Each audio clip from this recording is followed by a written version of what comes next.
uko niko byari bimeze muri Panzi.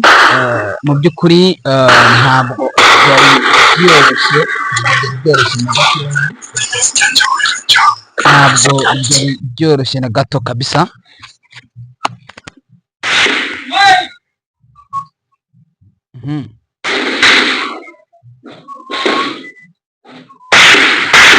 Baba George, baba wazalendo be mulituletea Kindu, ndio kwa tuletea trouble sa.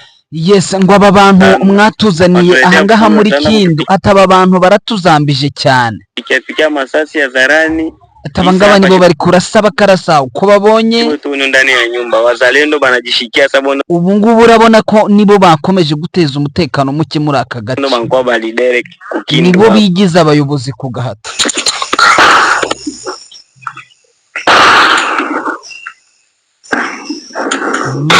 Bo pika mama masasi hao nibo bari kurasa amasasu uko babonye. Vita na mapolishi hapa watu wote viko nyovu.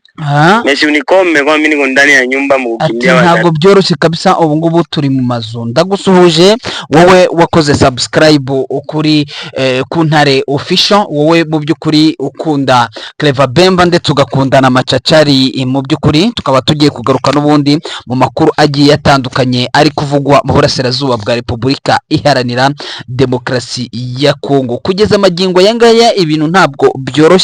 Iri joro ryakeye mu by'ukuri navuga ko mu makartier amwe namwe y'umujyi wa Bukavu, ni nka ahangaha muri quartier Panzi, wazalendo bari bagezemo, amasasu yari menshi. Turaza byose kubigarukaho turebera hamwe umutekano waho uko wari umeze muri rusange. Ibyo byose turaza kuba tubirebera hamwe muri rusange. Turaza kuba ndetse twerekeza muri situation uko yari imeze muri commune ya Ibanda mu mujyi n'umundi rwagati. Turebe muri ayo makomine yombi, amakomine akomeje kurangwa n'umutekano muke, ndetse mu ijoro aho ikitwa insoresore za wazalendo zongeye guhita zigaragaza ko zirimo zigakora akantu kabeze nk'akaganiro ndetse no kwifotoza. Ese umutekano uraza kugaruka mu mujyi wa Bukavu ubigenze bite? Ibyo byose turabirebera hamwe na mugenzi wanjye. Hanyuma turaza kuma twerekeza mu bice bya Walikale, turebe muri Walikale ndetse makuru ngera arambwira ko imirwano yadutse muri groupement ya Kisimba, ni muri sheferi ya Wanyanga. Tugiye kubigarukaho ndetse turebere hamwe uko situation imeze. Hanyuma abavugaga ko Katogota hagabwe igitero reka ibi ngibi, umuyobozi waho yavuze ko yabashije mu by'ukuri kutubwira ko nta mirwano yigeze ibera mu nkengero z'ahanga Kamanyona ndetse na Katogota. Turaza kugaruka ku makuru ngo ari kugenda hwihwiswa n'uwo bita Foka Mike. Turaza kuba byose tubigarukaho, ariko kandi amakuru nayo atariho ivumbi agenda tugeraho mu by'ukuri aca mu bikari. Nuko Perezida Felix Antoine Tshisekedi yavuze ko ngo nta mpamvu yo kwizera uwo ari we wese, ni mu gihe muri Kinshasa akomeje ubwoba budasanzwe nyuma y'uko Perezida wacyuye igihe Joseph Kabila Kabange agaragaye muri Congo Brazzaville. Hakurya yaho batandukanyijwe n'urugezi cyangwa se n'uruzi rwa Congo. Rero bamaze kuvuga ko nta mpamvu yo kwizera umutekano wo muri Kinshasa, ubwoba ni bwose.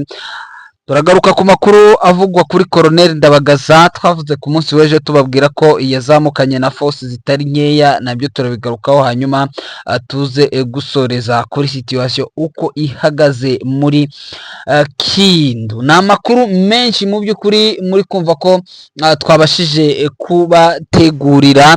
Ni itsinda ry'Intare Official, ni itsinda rinini mu by'ukuri tuba twagerageje. Ni itsinda iyo tuvuze ngo ni itsinda rinini, ni twebwe tuba turi kuri tere kuri field, ariko kandi hirya no hino tuba tuhafite drone zacu ziba ziri mu kirere zishakisha amakuru, ariko nyabona kubona amakuru meza akosoye biragusaba nawe kudutera inkunga. Uraduha uwo mwanya wawe udutega amatwi, subscribe, share ndetse na comment, ariko kandi muduteye n'inkunga nabyo ntacyo byaba abidutwaye. Tayari mugenzi wanjye Clever Bemba yamaze kuba agera ku murongo wa telefone. telefone nibwo tugiye kuva imuzi n'imuzingo ayo makuru menshi mubonye tubafitiye ndetse mbashije kugarukaho mu buryo bw'incamake, ariko kandi mugenzi wanjye nawe yabasuhuza. Bwana Claver Bemba, waramutse? Mwaramutse neza, murakomeye? Yes, nizere ko mumeze neza, natwe twaramutse amahoro, turashima Imana, kandi ntekereza ko nawe ari uko. Natwe nuko turakomeye rwose, ntacyo dushinja Uwiteka. Yes, rero twebwe nk'ibisanzwe ubwo tuba twabukereye tuvuga tuti amakuru byanga bikunze atariho ivumbi nta handi ashobora kubarizwa uretse ku Intare Official. Nyemerera mbere yuko twinjira mu bindi byose, iza nsoresore n'ubundi zagize zitya mu ijoro muri Panzi, barongera barinjira ndetse bakora baranifotoza aba bantu. Bwana Bemba, iyi sabotage yo kuri urwego hano mu mujyi wa Bukavu iraza gukemuka ite? Abaturage baraza kwizera umutekano bigenze biti? Urabona ko ni ikintu navuga giteye akantu, giteye n'umubabaro, kuko ibyo abo baginga bari gukora n'ubundi urabona ko ari ibintu bibabaje. Akenshi rwose ni ukuvuga ngo iriya ni sabotage irenze igipimo. Ejo bundi niho wenda twanabivuzeho, abatari bake n'ubundi barishwe. Burya hariho 8 barashwe, abandi 4 barafatwa. Muri abandi bari babashije kugera hariya, ni ukuvuga ngo n'ubundi baracyakomeje ibyo bikorwa byabo n'ubundi. Ubona yuko rwose bigoranye kugira ngo tuvuge ngo byobahira. Biragoranye rwose kugira ngo tuvuge ngo biriya bikorwa bari gukora bizabahira. Biragora, ntago byari byoroshye muri komine ya Ibanda muri Panzi mu mujyi rwagati. Mwabantu mwe, icyagaragaye mu masaha y'ijoro nuko Wazalendo zateje akavuyo, zimaje guteza akavuyo zigira zitya zihagarara mu mihanda, abantu bakajya batambuka bakabambura utwabo ndetse bakanabasaka. Ikibazo gikomeye cyane, ariko mu rundi ruhande bamwe bari gucungana ngo barebe yuko imodoka ya mama 23 cyangwa se haza ifosi. So urabona ko ni babandi bo kwihishahisha gusa barangiza bakifotoza, ariko kandi bikagaragarira mu by'ukuri ababikurikiranira hafi uko babona ko mama 23 babayiciye muri humye, bikagaragaza yuko hashobora kuba hari intege nkeya mu buryo bw'imicungire cyangwa se mu buryo bw'uburinzi bw'uyu mujyi wa Bukavu, mu gihe cyo ubona ko ari abantu baba batarenze mu by'ukuri ni effective très minimum, ni bake cyane, bigaragara ko ndetse baba batari kure, baba bari no mu mujyi rwagati. Bwana Bemba, barimo biragaragara hangaha, nshobora kubyemeza kuko mbere yuko ibi babikora bari banditse n'urwandiko barushize ku marezo soso. Bamaze kwandika bagenda baravuga ngo bari buze kugaruka. Ngiye ntabwo mvuga ngo ni uburangane cyangwa n'ubwo ngo uburinzi nibwo budahagije bwa mama 23, kandi bari kuza none nejo. None se areka, ntabwo wavuga ngo urafata muri 5 metre a 5 metre urashyira umusirikare wa mama 23, 5 metre urashyira umusirikare wa mama 23 kugira ngo abashe kuba bacunga uburinzi. Ikindi kandi areka maze nakubwira ikintu kimwe bana macacari. Ugenda urebe mu Rwanda uko igihugu cy'u Rwanda uko kingana, sibyo? Aho mama 23 ifite hangana hasumba u Rwanda ufatanyije n'u Burundi, sibyo? None urebe u Rwanda kuva muri 94 kugeza muri za 2 hasi, ni imyaka ingahe? Bwana Bemba, umbabarire ntujye muri iyo detaye. None abaturage barabarasire gute yuko mama 23 bacungira umutekano iminsi buri munsi Wazalendo bari kubinjirira? Icyizere ni ikihe cy'umutekano? Icyizere kirahari, kuko ubundi ubaze iminsi mama 23 imaze na Wazalendo n'uburyo ni wabo ibira bitero by'ubucengezi bwo kubaho ku isi yose bijya bibaho, bikaba buri munsi. Si ntabwo buriya abaturage bashobora kuvuga ko mama 23 yananiwe kubacungira umutekano mu gihe cyo Wazalendo iri kubinjirana chaque jour? Ni iminsi ngahe? Si iminsi 2 si iminsi 2 niba mu mujyi nka Bukavu. Yego ibyo birumvikana, nase umujyi wa Goma bamaze kuwugeramo kangahe. Ariko Bwana Bemba, hari ikintu buriya abari kutwumva bari nko mu mujyi bakomeje kwiramanta cyane bavuga batese none ibyo birumvikana biragaragara, umwanzi ashobora kuguca muri humye, ariko hakagira igikorwa gikorwa bakavuga bati wenda aha hantu hahandi nanone ya place hahandi hagomba gukazwa uburinzi ku buryo ki wenda bajya kwinjira bakinjira mu yindi axe, kuko tubibona mu mujyi wa Goma baraza bakanyura niba ari muri Mugunga ukumva banyuze bagiye muri Nyiragongo, ukumva bagiye ahandi ukabona ko baba bari isa nkaho bari gutarataza, ariko hari aho biragaragara hariya kwa niba ari kwa Major Vangu ukabona kwa bande hariya muri komine yose urabona ko basa nkaho banamaze, kuko nabo ubwabo bari vugira ati tuyirimo. Kuki batakora couvre-feu nk'izakozwe ahangaha mu mujyi wa Goma? Mu by'ukuri bagakora couvre-feu nk'izagiye zikorwa n'ubwo mu mujyi wa Goma binjirirwa bakarasa bagasahura, ariko ntabwo bafata amavideo bene kari akageni birimo na sabotage kabisa. Uzanyeho ikintu cyo mbona hariya bisaba kugira ngo inzego z'umutekano za mu 23 hariya muri Sud Kivu zifate mezire yindi ifatikaho kugira ngo bahacunge. Ikindi kandi n'abaturage bahariya nabo ntago bizewe, niyo mpamvu nyine twabivuga dutyo, kuko iyo tukomeje kuvuga ati ibintu ni munange ati ibintu bimeze neza, hagati aho ngaho ntabwo ibintu biba bimeze neza. Tuba tugomba kuvuga kugira ngo inzego nazo zibyumve, hagira igikorwa nabo habeho guhwiturwa, kuko buriya umuntu ntabwo ahora ari umutagatifu. Hari ikintu cyo kugwabira gishobora kubaho, ntabwo twavuga ko ibintu byose bihora biri ku murongo. Yego, ikintu kiriho nuko hariya bagomba kureba uburyo rwose bagomba gukaza uburinzi, inzego z'umutekano rwose nazo bakazongera. Ariko ikintu kiriho unibuke ko hariya ari inzira isa nayo iturutse mu ishyamba mu nshere, ni inzira isa nayo iturutse mu ishyamba, ku buryo ubona ko rwose mu buryo bwabo bakora bw'ubucengezi bacengeramo rwose, aribwo buryo navuga baza bagacengera, ariko banabifashijwemo n'abaturage bahariye. Yes, abaturage ni ababo wabonye n'uburyo bari babishimiyemo. Ibyo byo dushobora wenda nabyo mama 23 bibireba, wenda nabo ni barabishinzwe. Hanyuma wenda ahangaha duhite tuhava twe kuhatinda, kubera ko n'ubundi force zirahagera bakiruka bakaburirwa irengero, bikavuga ko batanagiye no mu ishyamba baba bakiri mu mazu. Urumva rero hari igikorwa cyakabaye gikorwa ndetse cyagarurira abaturage icyizere, ndetse bagakomeza kwizera inzego zabo z'umutekano. Nyemerera rero duhite twerekeza muri teritwari ya Walikale bwana Bemba. Ibintu ntabwo byoroshye, teritwari ya Walikale, groupement ya Kisimba, ndetse umuriro ukomeje kwaka. Yego, muri groupement ya Kisimba n'ubundi umuriro ukomeje kwaka. Ni imirwano muri teritwari ya Walikale muri groupement ya Kisimba lokalite Buhimba, kuva saa 9 za nijoro imirwano itoroshye yahaberaga muri lokalite kugeza amagingo yangaya n'ubundi ikihaba. Naho kwa gatatu M23 yatse ibice bigiye bitandukanye byari muri lokalite Buhimba, ibikuramo abarwanyi ba mama ba Wazalendo, donc bari abo muri NDC Renouveau bo kwa Gidoshi Muranyi, bamaze kubirukanamo. Muri iri joro rero bashatse kugira ngo bagaruke baze kwisubiza bya bice banyazwe, ariko ntabwo ibintu byabashije gukunda. Kuko kuva saa 9 za nijoro n'ubundi isasu ryavuze, ndetse kugeza amagingo yangaya isasu iracyaturikira mu nkengero za lokalite Busimba mu mashyamba akikije aho ngaho. Ubona yuko n'ubundi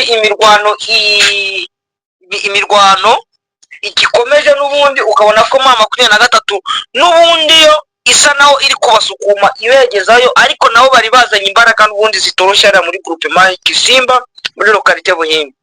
Yes, lokalite Buhimba mu by'ukuri ni imirwano navuga ko itoroshye, ndetse abantu iyo tubabwira ngo ni imirwano bajye bumva ko ari imirwano cyane cyane ahangaha muri Walikale, kubera ko tuba twagiye tubabwira ko hari imyiteguro idasanzwe, hari indege za cargo zikomeje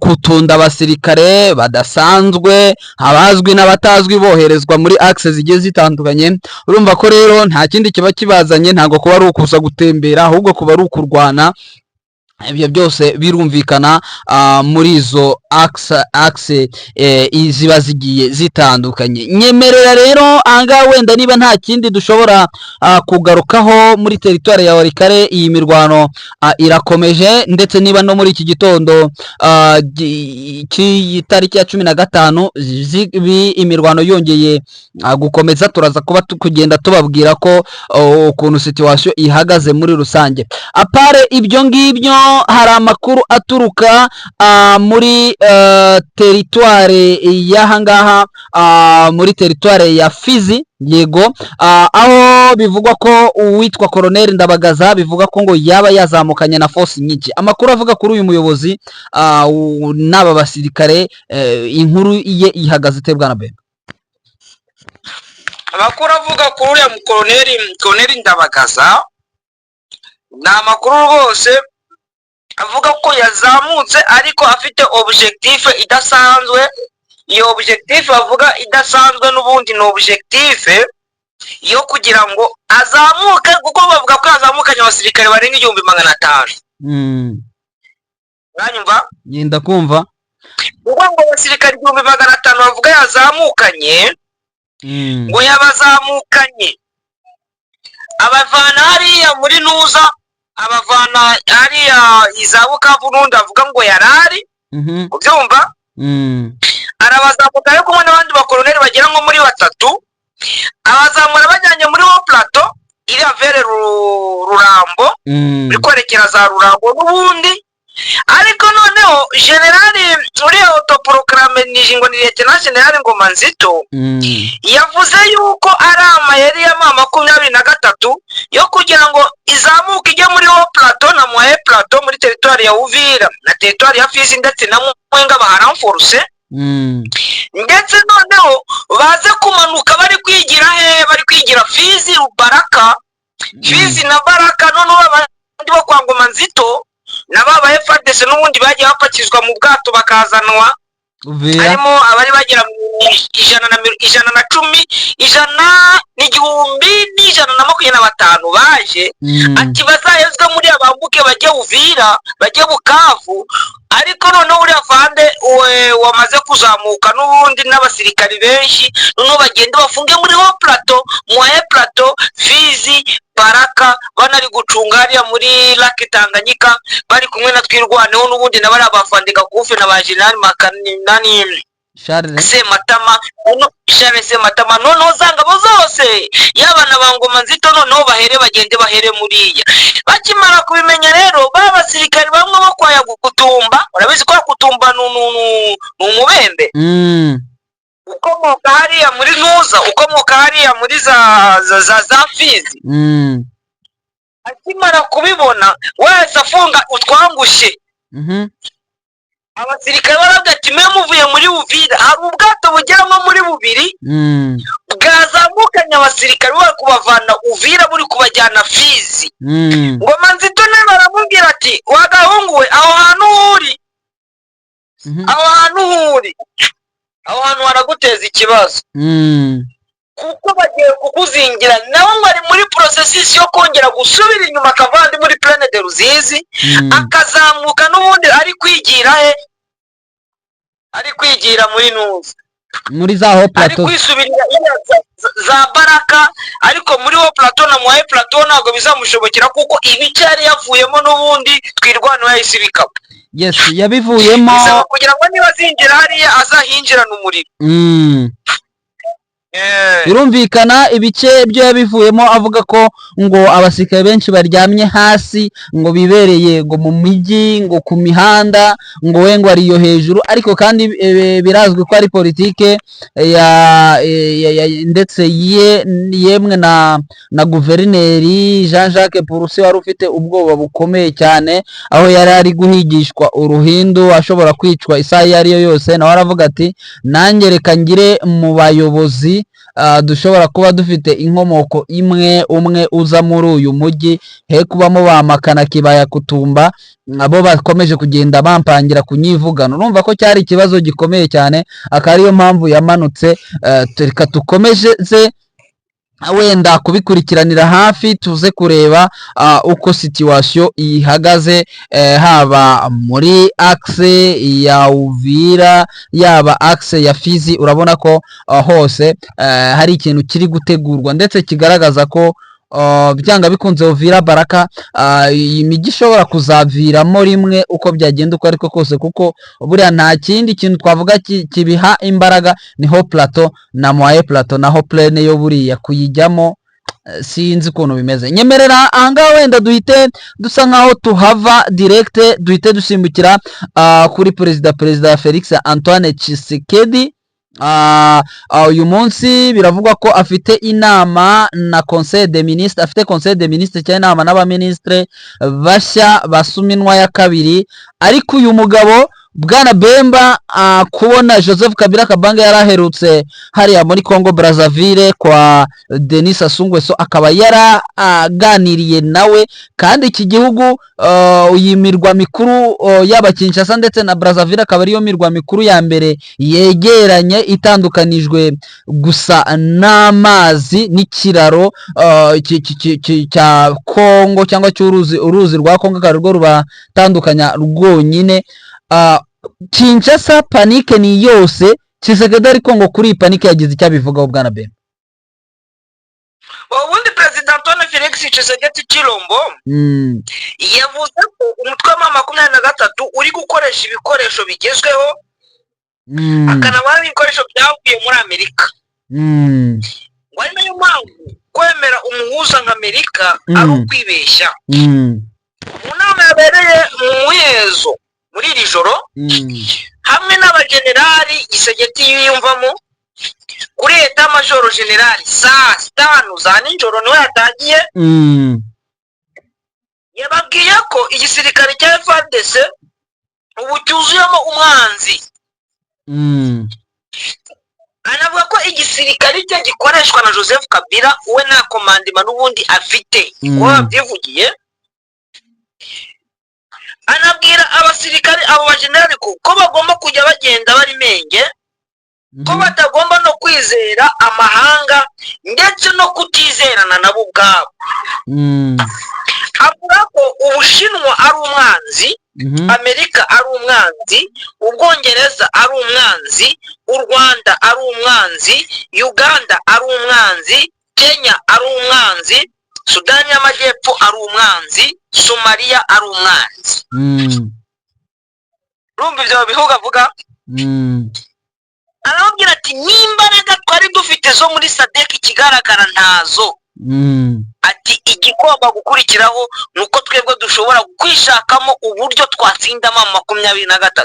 Ati mbahaye devoir ejo ndajya kuganira n'abaministre bashya tuze tumenye uko tugomba gukora mu buryo bwihuse, naho tutagira icyo dukora biraturangiranye.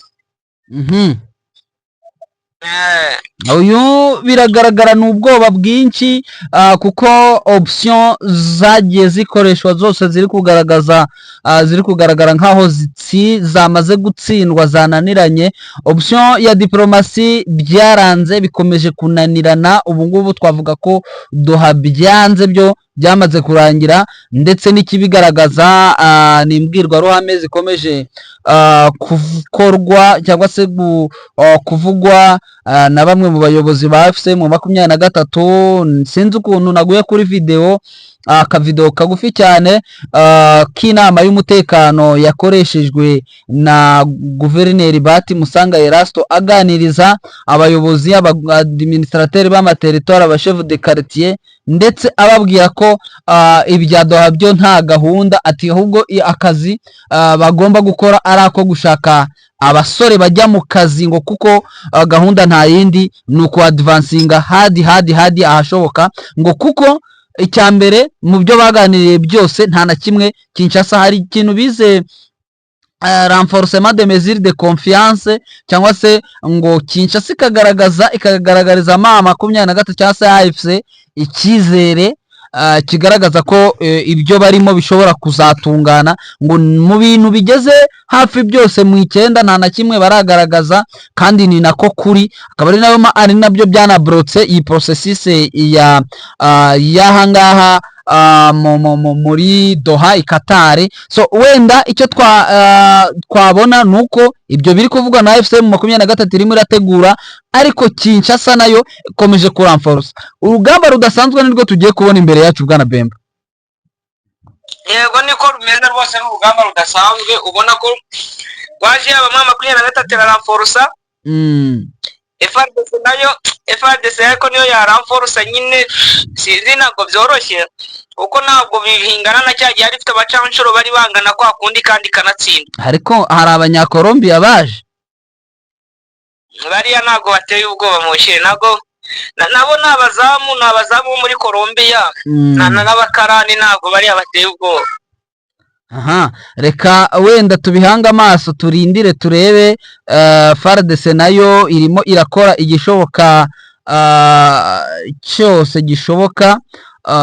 So turaza kuba wenda tubirebera hamwe. Bwana Bemba, niba nta kindi wasezera ku bakunzi bacu, niba nta zindi nkuru wenda zihari nko muri Masisi, situation yahariya muri axe ya za Bupfuhe na za muri turiya duce n'ubundi twagaruka ku munsi w'ejo, twari turimo imiriro cyangwa se twari turi kwaka ku rwego rudasanzwe.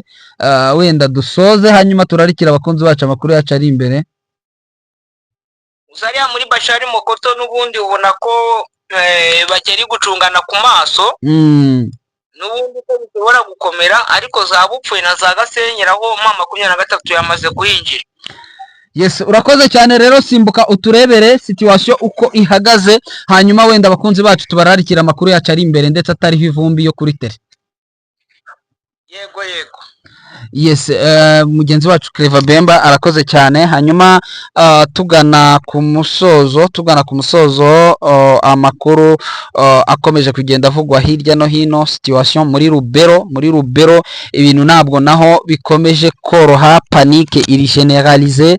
Hanyuma situation wenda twavuga y'ibinyoma y'amasasu bavugaga ko yavugiraga ikatogota byaje kurangira bitabaye byo. Ibyo ngibyo twavuga ko byashoje. Foka Mike afite umugambi mubisha wo kurwana urugamba ruri mediatique. Ibyo ngibyo twagiye tubigarukaho muri rusange. Wenda twavuga ko dusoza muri Kindu imirwano ikomeye cyane hagati ya Wazalendo ndetse na FARDC n'abapolisi. Polisi barashwe ku bwinshi baricwa, ndetse ngo bikaba biteye impungenge nyinshi. Abaturage bahangaha bavuga ko iyi Wazalendo igomba gutaha. Murakoze cyane, amakuru yacu yo nakagaruka. Ciao.